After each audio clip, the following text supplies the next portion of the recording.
Ang tatanong lang po namin regarding po sa upcoming na ano po, priest, Day of Atonement po.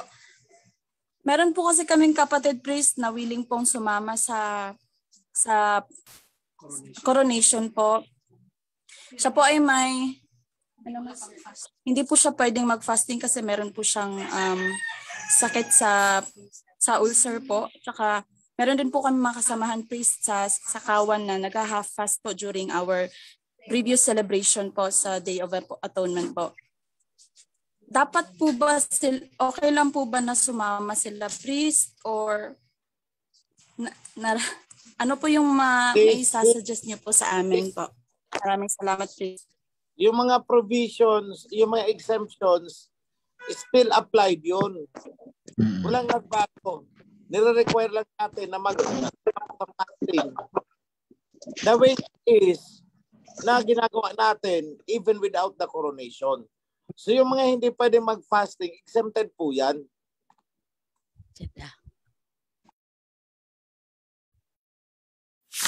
At saka ano po ang katanungan ko po, nabanggit po ng ating mahal na hari tungkol po doon sa lahat ng pupunta sa coronation ay dapat po a-attend ng Day of Atonement. Doon lamang po ba ang gaganaping Day of Atonement ay doon lamang po ba sa Mount Zion po sa Laguna? Yun po ang tanong ko, mahal na hari. Okay. Yung atonement is preferably yung mga atin dapat nasa Laguna. Kasi may mga doon natin gagawin ang briefing tungkol sa event. Kasi pagka hindi wala sila doon, bubunggo-bunggo sila. Doon namin ibibigay ang mga gate pass, etc. etc.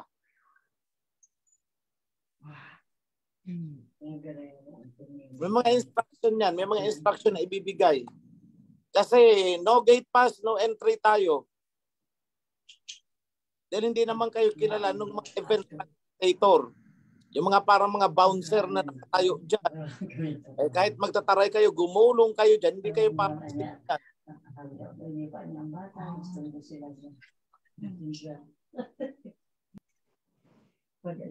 So, after the event, so pagpunta ninyo, dapat dala na ninyo yung mga susuotin ninyo. May mga dala kayong ekstrang sinulid, karayom, aspile. Kasi usually, ang mga ganun, biglang natastas, yung susuotin. Dala kayo ng rugby, yung mga ganun, biglang natuklap ang sapatos. Yung mga ganung bagay. Kasi pagka ganyang mga event, alam naman ninyo yung mga ganun, di ba? May mga program naman na a-attend. Nawakwak, sumabit, nasabuyan ng ganito. O dapat prepared kayo sa mga ganung small nuances na mga ganun. How to handle it. O yung may mga ano dyan, yung mga nag-LBM, dala kayo ng pang anti-LBM ninyo, may diatabs kayo. In short, dapat ano yan, intact yan. So we're still thinking about yung sa inumin. Kasi ideally, lahat ng inumin is manggagaling sa loob. Walang pwedeng magdala ng likido mula sa labas. Baka mamaya ang laman ay asido. Kaya na, Vertel, kung masingitan tayo.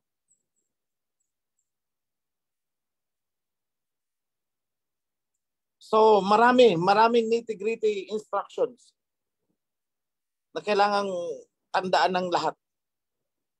Kung mahigpit ang boarding pag-akit ng eroplano, mas mahigpit tayo dun. Imagine it.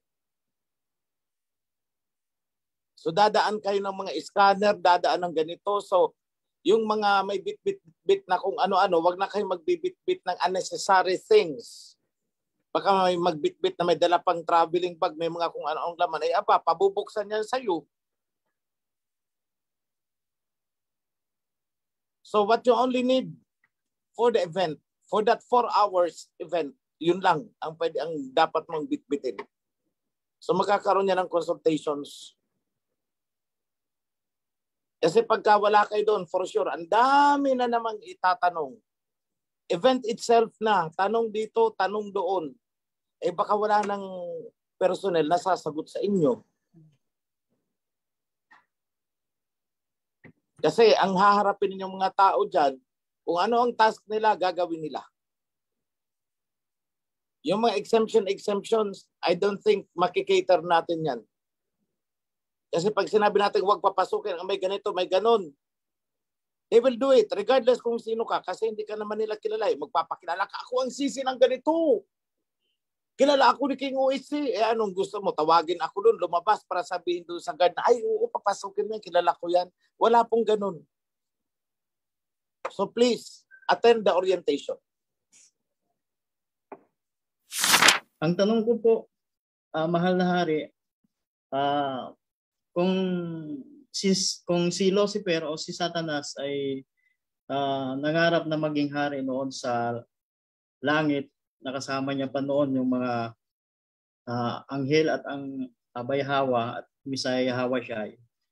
At sabi nga dito sa Revelation 12 verse 9, at inihagis ang malaking dragon, ang matandang ahas, ang tinawag na Diablo at Satanas, ang dumaya sa buong sanlibutan. Siya ay inihagis sa lupa at ang kanyang mga anghel ay inihagis kasama niya. Ang tanong ko po, mahal na hari, ay kasama natin yung si Satanas, si Lucifer, at ang kanyang mga kasamang anghel. Dito sa sanlibutan, mahal na hari, ay itong si Satanas ba ay naging hari? Kasi nahangarap siya noon sa langit na maging hari at mapantayan ang Abay Hawa. Ay naging hari ba ito sa kapanahunan natin ngayon, itong si Satanas, mahal na hari? Yan lang po. Yes, in fact, hawak niya ang mundo ngayon eh. Yung mga anak niya nandyan, no? Ang puputi pang tatangos ng ilong. Asul-asul ang mga mata. Nandyan yan.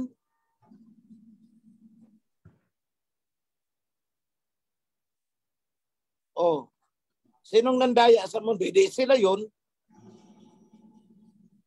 Sino ang nagpahina ng mga bansa? Sila yun. Sinong nag-oppress sa atin? Sila yun. O historically, tingnan mo, sino bang oppressors? O di sila, ang mga kampo ni Satanas. Mga anak ng Diablo. Eh kung ang Messiah nag-manifest in flesh, eh ganun din naman sila eh. They are in flesh.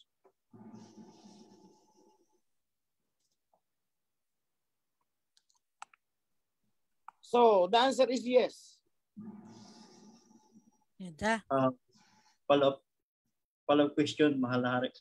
Kaya pala, ang lahat ng bansa sa buong mundo ay ang line of government nila ay demokrasya. At ang naging lang, yung two witnesses natin, yung dalawang bansa na ay yun yung autocratic na ginaya ang autocratic, pero hindi naman ang heavenly government ng Abay Hawa. Yun lang po, mahal na hari. Yes, tama. Autocratic form, although they are deprived of the covenant. Maganda na sana kung autocratic form sila based on the covenant. Kaya lang kasi, hindi ibubuhos sa kanila ng Aba because they are not the right persons. Remember, it has to come from Ephraim.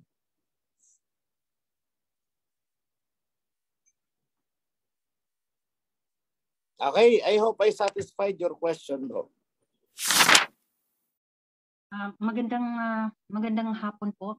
Ang tanong ko po, nabanggit po kanina ng ating mahal na hari ang regarding sa sa ID na gagamitin doon po sa sa atonement or sa coronation po.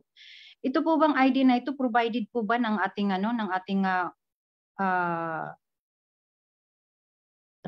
yung ating dito sa Oferio, or provided lang ng yung magagawa lang ng sariling ID mo, or yung ID mismo from like for example dito sa Hong Kong, gamit namin dito is may Hong Kong ID po kami. Yung po ba okay na para ipakita na yun ang gagamitin namin para ipakilala na kami si ganon?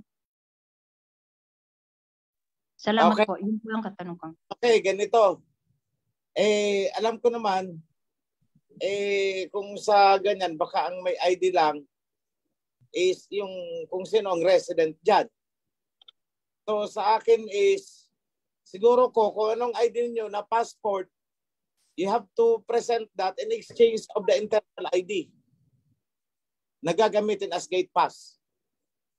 Pero ginagawa pa po yung ano na yan, yung protocol niyan kung paano gagawin. Binigyan ko lang kayo ng overview just to emphasize how important it is to prepare ahead of time.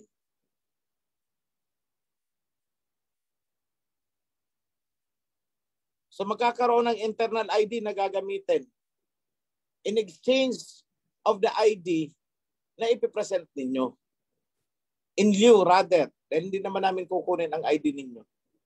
Ipapakita nyo lang yan, maybe kukuha ng screenshot, then i-issuehan kayo ng ID na internal na gagamitin nyo to be presented in all points sa security inspection. So gano'n na mangyayari niyan. Adequate instruction will be provided later on. So, may isang katanungan lang po ako kasi medyo na-excite din ako doon sa announcement ng coronation date natin. And bilang OFW po, magpaplano na din po kami as early as possible po sa travel time and at the same time po sa possible accommodation. Ang tanong ko lang po is kung halimbawa po yung September 23 po para po sa Atonement Day and preparation po sa Kingdom, mag-i-stay po kami sa isang area po from September 23 until September 28 or may provision po na halimbawa September 23 to 24 mag-i-stay and then may provision po na mag-accommodate, halimbawa pwede kaming makuhang accommodation within the area po until September 28 or dun po magsasama-sama na po tayo hanggang September 28 po sa isang area. Para okay. po. So ganito, ang ano diyan, ang instruction is you should be present September 20 until September 24 ng gabi. In between, pwede siguro kung may kamag-anak kayo na pwedeng tuluyan or if not, pwedeng hotel or if not, pwedeng mag-tent or if not, maghahanap kayo ng pwedeng pag-stayhan temporarily. Opo. Pag-aaralan pa namin ang sitwasyon na yan. Maraming salamat po, mahal na hari. So yun lang po. Sobrang salamat po. Okay. Salamat kapatid. Ngayon po kayo may babasahin po akong mahalaga pong katanungan, mahal na hari. Masayang bati ng Happy Holy Sabbath po. Ako po ay nawa ay may katanungan. Nais ko po sanang malaman kung ano po ang dapat po namin gawin ng aking asawa sapagkat po siya ay nagdadalang tao at baka po nalalapit din po sa coronation ng mahal na hari may ma-defiled po. Di pa po mahal naming mga priest ang babaeng mga anak. Ask ko lang po kung kami po ba ng aking asawa ay allowed na dumalo sa coronation ng mahal na hari. Salamat po sa kasagutan. Yun po ang tanong po, kabuuanan po daw po niya, baka po mapaanak. Siguro ko hindi na siya, wag na muna siyang sumama kasi we could not be sure, kabuuanan niya pala yun eh. Baka mamaya mapaanak siya doon. Anong mangyayari niyan? Di baka magpaanak ako nang wala sa oras. Magdala ako ng mga gloves, mga stitches, mayo scissor, forceps, in preparation for her. So siguro ko wag na muna. Oo. Okay. So po ang isang katanungan. Maaari po bang malaman kung hanggang kailan po pwedeng mag-submit kung makaka-attend po yung sure po for OFW po para mabilang sa a-attend po sa coronation? Kailan? Yun po katanungan niya, mahal na hari. Kung kailan sila pwedeng mag-submit daw po? Good question. Dapat bago ang final lockdown natin ng count will be September, August, katapusan ng August. Okay. Or it could be earlier, pero ganito na lang, hindi ko muna sasagutin definitely ang tanong na yan. Kasi may isang consideration kasi kaming tinitingnan as to the capacity of the Coliseum. As of this time, hindi ko pa alam kung ilan ang maximum capacity. So it has to be on a first come, first serve basis. Pag hindi naka-enroll, definitely cannot be admitted. Po, may question po ulit dito. Anong araw po ang Feast of Tabernacle this 2023 daw po? Po ang katanungan ng isa po nating kapatid. As to that, hindi ko man ipaparelease ang information. Pero kung alam ninyo ang Torah, how many days after the Day of Atonement, di alam na ninyo kung kailan ang Feast of Tabernacles, di ba? O ilang days from the Day of Atonement, tsaka ginaganap ang Tabernacles. O anyone? 7 days po. Ay, hindi pala. 10 days po.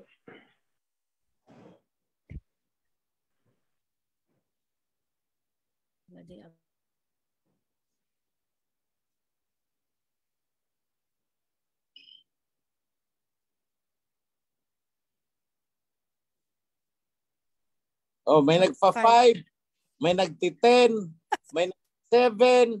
Oh, halak dyan.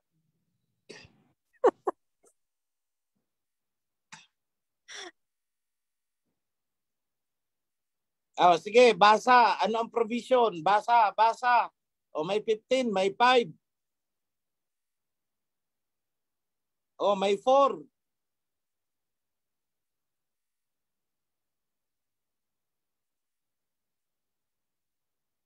Oh, ang marker ninyo dyan is yung Feast of Shofars. Yung Feast of Trumpets. Oh. From the Feast of Trumpets, may counting yon. Day of Atonement. Another number of days. Start of Feast of Tabernacles. Oh, sige. Kaya pag alam na ninyo ang Feast of Trumpets, dapat alam na ninyo ang Atonement. Alam na rin ninyo kung kailan ang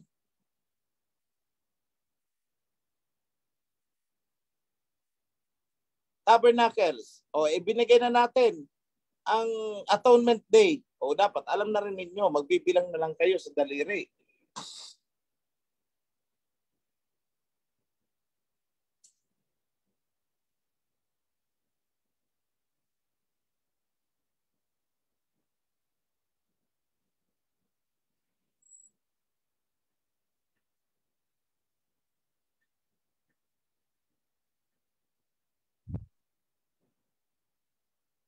Wala, na silent mode ang chatroom ngayon. Ano ito? Silent mode.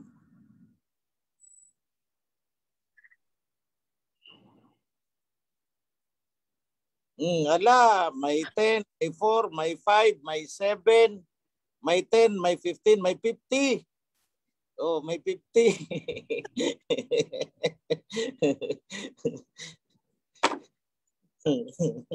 Sige kayo. O may 11, may sirit. O may sumisirit na pala.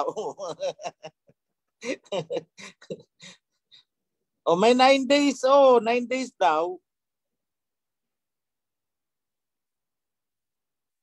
O may 28. September 28 daw. May 5 days from Atonement.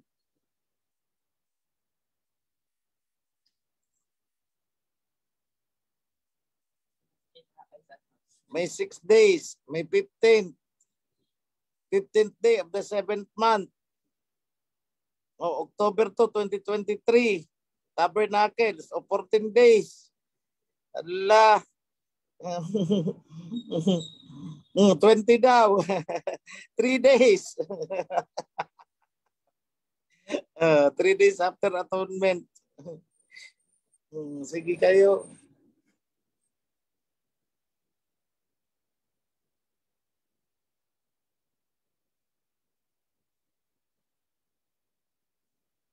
Kailan natin ilalabas ang calendar?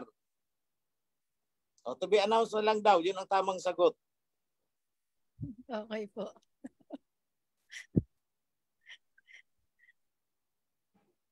Maraming salamat. Date po ang start ng Feast of Tabernacles. September 28 po ang start.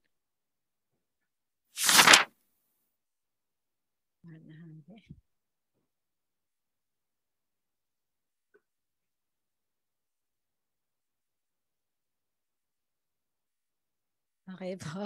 Meron po ulit katanungan dito po. Mapagpalang hapon po mga kapatid, pasensya na po, parang out of topic po ang katanungan ng isa nating kapatid. Ito po ang tanong niya, mula nang lumabas sa Egypt ang sambahayan ni Israel sa pamumuno ni Moses, nung naglalakbay sila, may nakasunod na malaking ulap at sagi. Nagsisilbing ilaw ito sa gabi at sa umaga naman ay nagsisilbing gabi.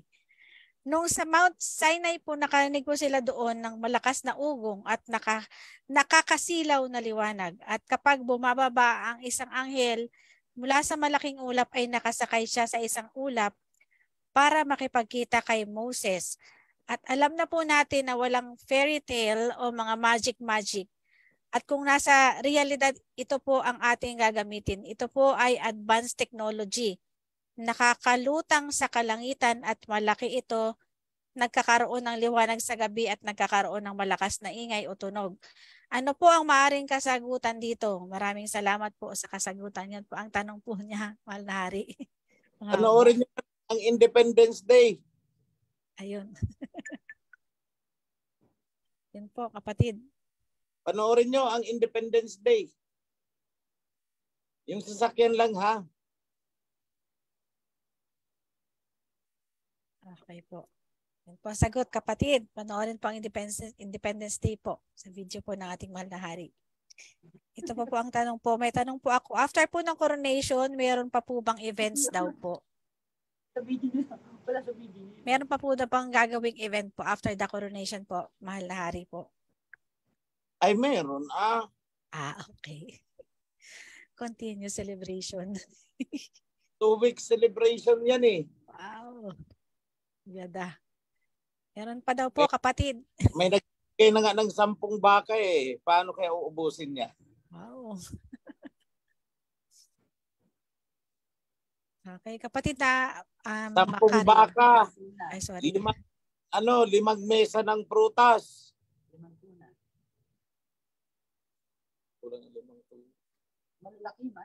Ganda. 5 tuna daw na parang balye na kalalaki.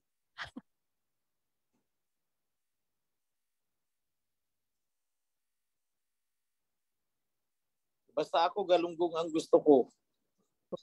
Okay po. Meron po akong nabasang katanungan kung pwede daw po ang isama ang mga bata po, mahal na hari. Ganito, conforme sa edad siguro, yun ang hindi pa natin nagagawa ng policy. Pero if ever, maglalagay tayo ng isang section para sa mga mothers with children.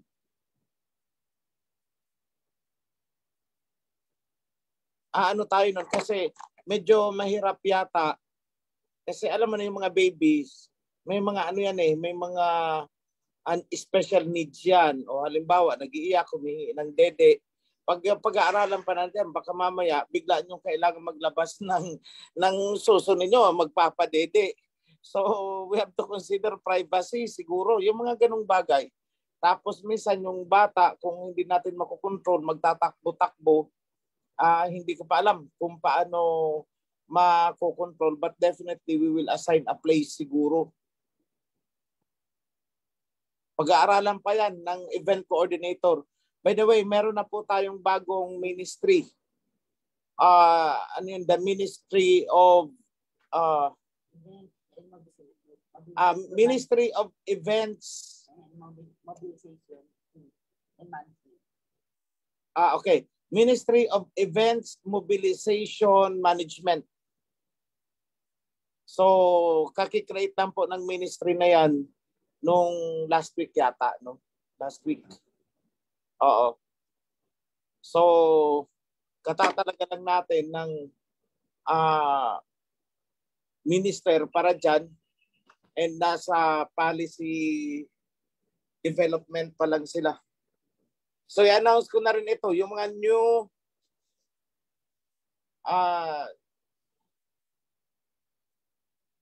ito yung mga ministry natin. Ministry of Property, Stewardship, Ministry of Health, Ministry of Social Welfare, Ministry of Commerce, Trade and Industry, Ministry of Food Security and Agriculture, Ministry of Environmental Conservation, Ministry of Foreign Relations and Goodwill, Ministry of Communications and Information Technology, Ministry of Infrastructures and Development, Ministry of Local Affairs and Governance, Ministry of Census and Human Resource, Ministry of Science and Innovative Technology, Ministry of Human Settlement, Ministry of Disaster Risk Reduction and Management,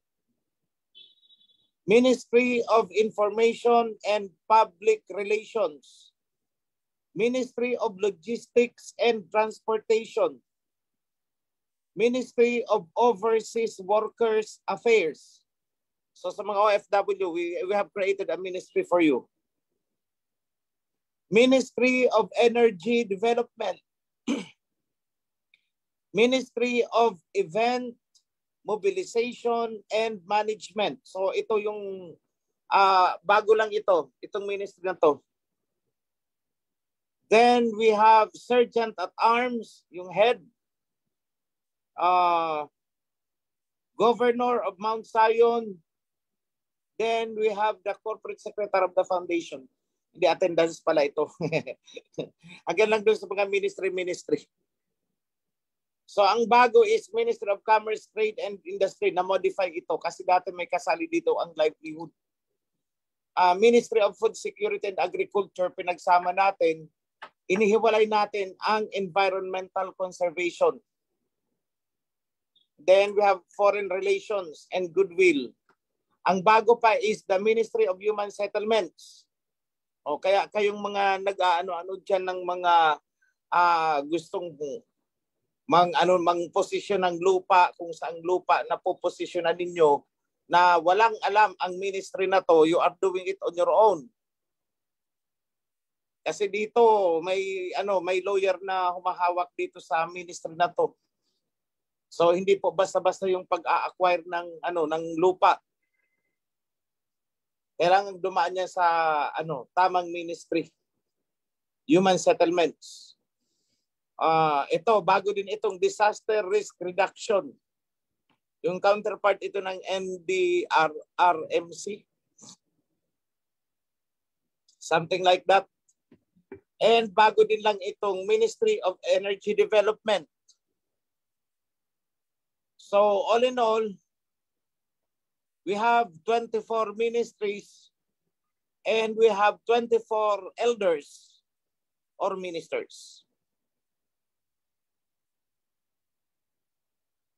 Maraming salamat po, Mahal na Hari. Ngayon po, meron pong tanong po ulit dito. Tanong ko po, Mahal na Hari, pwede po ba maka-attend yung naka-line up pa lang po sa Joshua? Sa coronation po? Kung hindi pa siya pasok sa kawan, hindi pa. Yung mga naka-line up pa lang sa Joshua for admission for baptism, hindi pa yan pwedeng isali. Dapat baptized. At isa pa po, happy Sabbath po, Mahal na Hari Ofirio. Tanong ko po kung kailan po yung distribution ng Torah. Gusto na po makabasa ng Torah. Salamat po at Happy Natal Day for PM Priest Sinin. Shalom Yada. We are doing our best na mai-distribute ang Torah during the event itself. Yun ang take-home gift ninyo. Welcome gift from the kingdom. Wow. Hello, kamusta ho sa inyong lahat?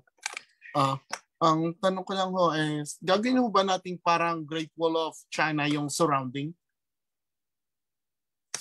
Sana make sense din yung tanong ko. Surrounding po ng alin?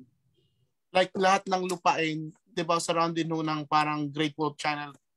Like may mga walls sa surrounding ng napapalibutan. May mga tower. Sana make sense Well, yung tanong.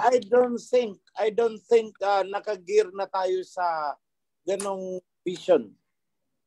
Wala pa kaming plan na ganon. Okay. So, katulad nung sinaunang panahon nung sa China ho, pag merong trouble sa isang area, maglilit ho sila ng light para malaman nung sa pinaka-main kung saan merong problema. Sana make sense. Bro, yung ganon is hindi na kailangan kasi may modern technology na tayo, may radyo na tayo ngayon para lang i-alert yung mga concerned na security.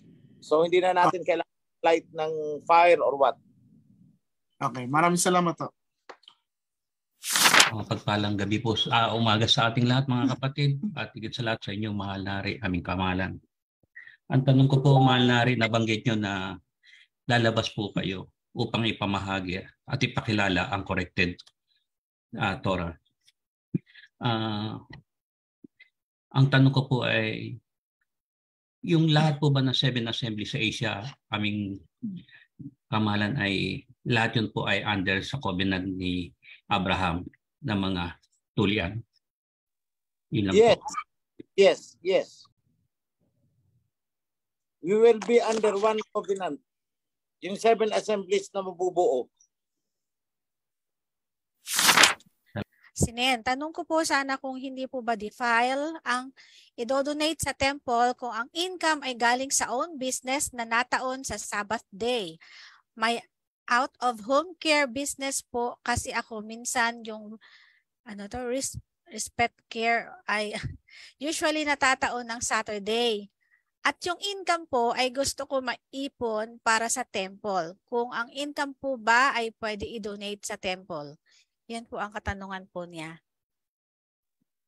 Saan galing yung income?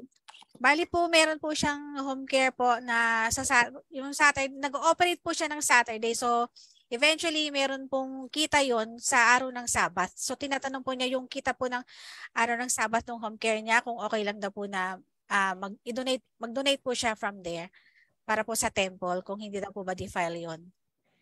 Hindi naman defiled yung home care Kasi home care is like a hospital. Di naman pwedeng Sabat ka ngayon, shut down. Walang pasyente na pwedeng i-admit. So those are exemptions. Pero kung ang business is diskohan at nagpapadisko ng Sabat, ay hindi pwedeng i-donate ang proceeds niyan. So yan ang kaibahan niyan. Kung may pasugalan ka, hindi pwede ang income niyan i-donate. O ano pa ba? Meron kang kung anong mga pinaparentahan na pwede namang isara during the Sabbath. Pinapaandar mo ang business during the Sabbath. Tapos magdo-donate ka. Hindi pwede yan. Pero itong home care, mga respite care, mga rehabilitation center na continuous ang operation at hindi pwedeng i-shut down dahil mga pasyente ang mga yan, mga elderly, yung income mula dyan is allowed po yan na mag-donate sa Sabbath ay para sa temple. Wala pong actually hindi ko alam kung saan nanggaling yung yung defiled yung donation. Alam ko hindi defiled ang donation. Yung defiled is yung pinanggalingan. Okay po. Just want to make it clear. The donation itself is not defiled. Yung defiled ay yung pinanggalingan. Hindi tayo pwedeng magdala ng handog, that is donation included, kung ito ay galing sa hindi kaaya-ayang source. Kung ikaw ay may hospital, may medical center ka, nag-ooperate yan even during the Sabbath, dumarating ang mga tao, dinala sa emergency room, natural, may mga income yan even on the day of the Sabbath. Di mo naman pwedeng ilibre yan o abunuhan mo lahat ang surgery dyan wala pang 1 week, sarado na ang hospital mo, put-put ka na. So it is understood dahil may mga binabayaran kang tao, ang kuryente hindi naman tumitigil sa araw ng Sabat. Dire-diretso, kailangan mo ng ilaw, kailangan mo ng ganun. So those are exemptions. I hope that is clear. Hello, mapagpalang araw po at blessed Sabbath po, citizens of the kingdom. Ganon din po sa ating priesthood at especially sa ating mahal na hari. Meron po akong dalawang katanungan, Mahal na Hari. Isa po, inline po sa topic, tsaka yung pangalawa po, sa pandaigdigang kalakalan po. So, unahin ko po muna yung pandaigdigang kalakalan, Mahal na Hari. If ever po ba na ma-proclaim na po kayo as hari, siyempre magkakaroon po kayo ng communication po sa iba't ibang bansa. Like Russia or China. Possible po kaya, Mahal na Hari, na magkaroon po tayo ng exclusive na pag-angkat ng gasolina kung sakaling mahal po ang gasolina dito sa atin. Exclusive po from, like for example, Russia po, Mahal na Hari. Yun lang po. Actually, it has to be worked on by the government currently. Pero may choice ang mga private sector, mga private players kung saan sila kukuha. So, is there a possibility? Yes, if we have billions and billions of money already, pwede tayo magsabi, doon namin gustong kumuha.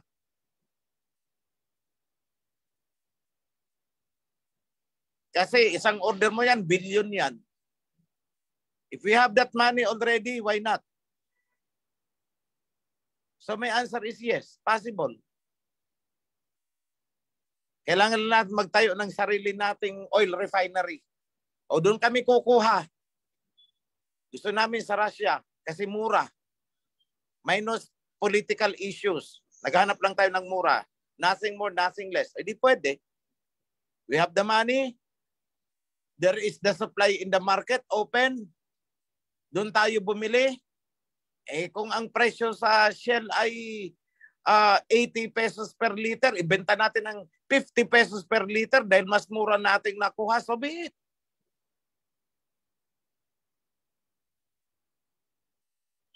So yan po ang sagot ko dyan, bro. Pa-unmute po, kapatid. Nakamute po kayo. Salamat po, Mahal na Hari, sa inyo pong kasagutan. Ang pangalawang katanungan ko po ay about po doon sa pagiging righteous po. Kung sakali man po may mga righteous po outside the kawan ng mga tao, ano po bang magiging pagpapala ng ating alahayam sa kanila na wala po sila sa covenant? Bro, yun lang. Ang linawin ko lang sa iyo kung ano ang definition ng righteousness. Ang righteousness po, hindi makukuha ng mga taong wala sa covenant. Kasi ang nagbibigay ng righteousness ay ang covenant. So pag wala ka sa covenant, hindi ka righteous. Kahit anong gawin mong bait-baitan, doon ka babagsak sa sinabihan ng doon sila babagsak sa sinabi ng Messiah na magsilayo kayo. Hindi ko kayo kilala. Kasi sabi nila, mababait naman kami, nagpapagaling kami, tumatawag din kami sa pangalan, pero ayaw nila ng covenant. So anong sagot ng Messiah? Hindi ko kayo kilala. So ibig sabihin, kahit anong gawin nila, hanggat hindi sila nagpapasakop sa covenant, they can never be called righteous.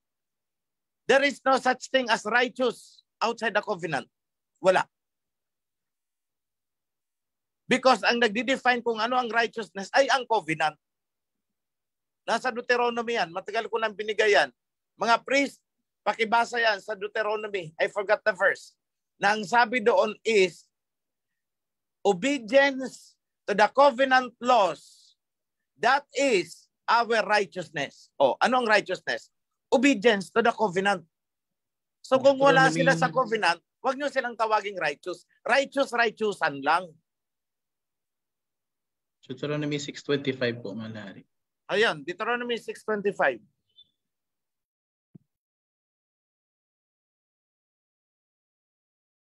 Nakamute po kayo, kapatid. Maraming salamat po, Mahal na Hari, kasi may mga tao po ako nakaka-encounter minsan na siyempre na-share ko rin po yung about dito sa covenant. So lagi po nilang sinasagot sa akin, kayo lang bang maliligtas kung kayo lang yung mga righteous, parang ganun po. So kaya ako po na-itanong, Mahal na Hari. Bro, ibalandra mo sa kanila kung ano ang righteousness. Yung Deuteronomy 6:25 na yan, dyan kamo kayo magsimula kung anong righteousness. So kung ipipilit ninyo na kayo ay righteous sa kabila ng ayaw nyo ng covenant, is nagpapantasya kayo. Basta ito kamo ang nasusulat. Hindi nyo pwedeng baguhin ito. Righteousness is by the covenant. If you kick the covenant, you are not righteous. Kahit anong gawin nyo kamong bait-baitan. Tapos, so hindi po lahat kamo ng mabait ay righteous. Kaya nga, ang daming mabait dyan. Tumatawag din sa pangalan, nagpapagaling ng may mga sakit. O anong sabi ng Mesaya? Magsalayo kayo sa akin, hindi ko kayo kilala. O hindi banggain nila ang sinabi ng Mesaya, hindi ko kamo sinabing kami lang. Pero ito ang sabi ng Mesaya, hindi lahat ng tumatawag sa akin, hindi lahat ng nagbabait-baitan, hindi lahat ng tumutulong sa kapwa ay makakapasok sa kingdom. Bakit? Covenant kamo ang kailangan dyan. Tanggapin nyo o ayaw nyo, bahala kayo. Yan ang nasusulat. Ganyan mo lang bro, piprenuhan. Ganun kadali. Maraming salamat po, Mahal Nari, sa inyo pong napakalino na kasagutan at na-enlighten po kung ano po yung aking kaalaman. Maraming salamat po, Mahal Nari. Thank you po. Happy blessed Sabbath po. Thank you po.